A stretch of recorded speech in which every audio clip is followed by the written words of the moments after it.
My first job interview after college was an interesting one.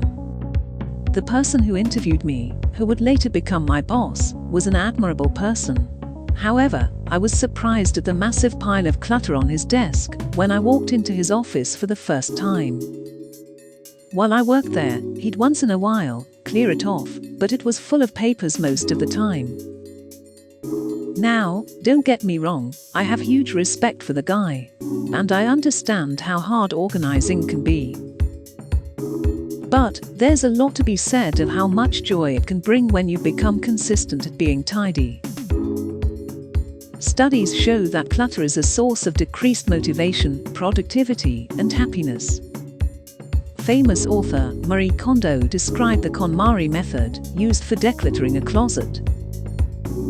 If you were to use the KonMari method for your closet, you would take all your clothes out of the closet and pick up one cloth at a time and ask yourself, does this spark joy? If that cloth gave you happiness when you bought it, but that joy has now faded, you thank that object for fulfilling its purpose and put them into the discard or donate box. After you are done with this process, you will be left with the clothes that spark joy. Every time you open your closet, that feeling of overwhelm is now replaced with a new feeling of gratitude. At this point, you might be wondering, there's no way I can use this method to organize my workspace. How am I supposed to throw those necessary scissors if it doesn't bring me joy? Well, that's why Marie Kondo and Scott have modified the KonMari method for your workspace.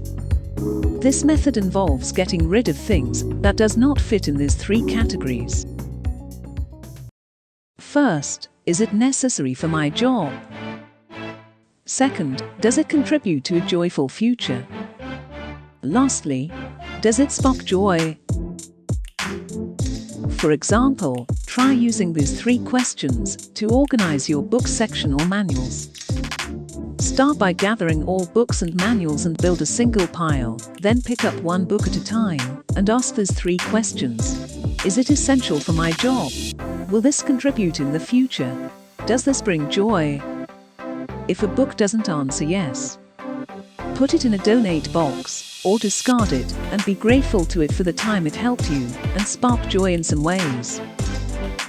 Now every time you see them organized, you will be enthusiastic and motivated to get work done.